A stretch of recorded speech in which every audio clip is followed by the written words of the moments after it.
On arrive jusqu'à présent à comprendre pourquoi le monde décide de conjuguer trop souvent le nom d'Haïti au temps de la douleur.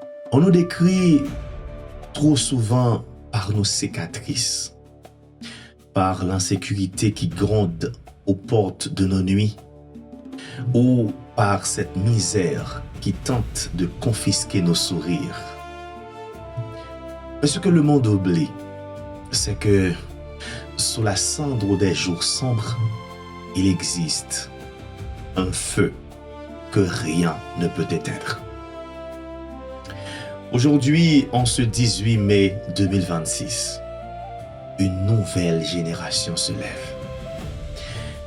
Elle regarde les ruines du présent et refuse d'y voir la fin de l'histoire.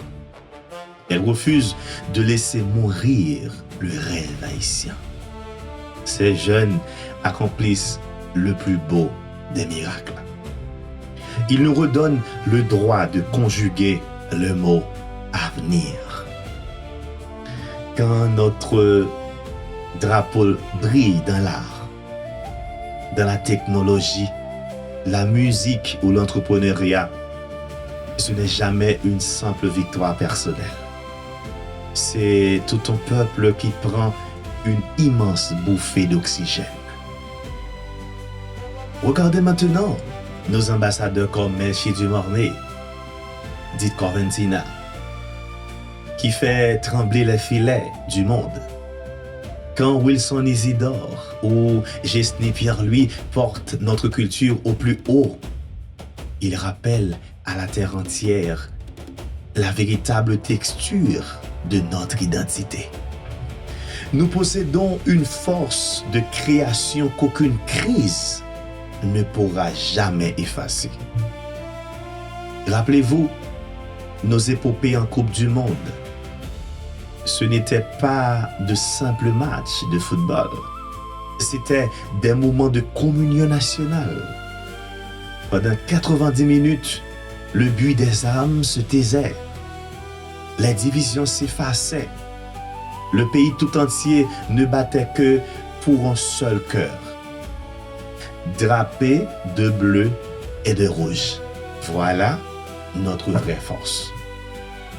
Transformer la douleur en une énergie solaire, c'est ça notre vraie force. Sans grands moyens, nos jeunes inventent. Ils bâtissent sur le vide et font jaillir la beauté. Il faut nous le rappeler. Aujourd'hui, notre plus grande bataille et la plus décisive est antérieure. Notre combat est mental.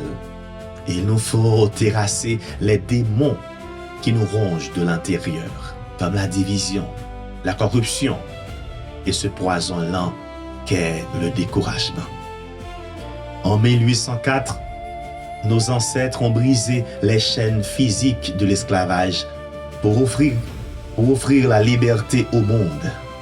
En 2026, notre génération doit briser les chaînes invisibles de l'esprit pour libérer notre propre avenir.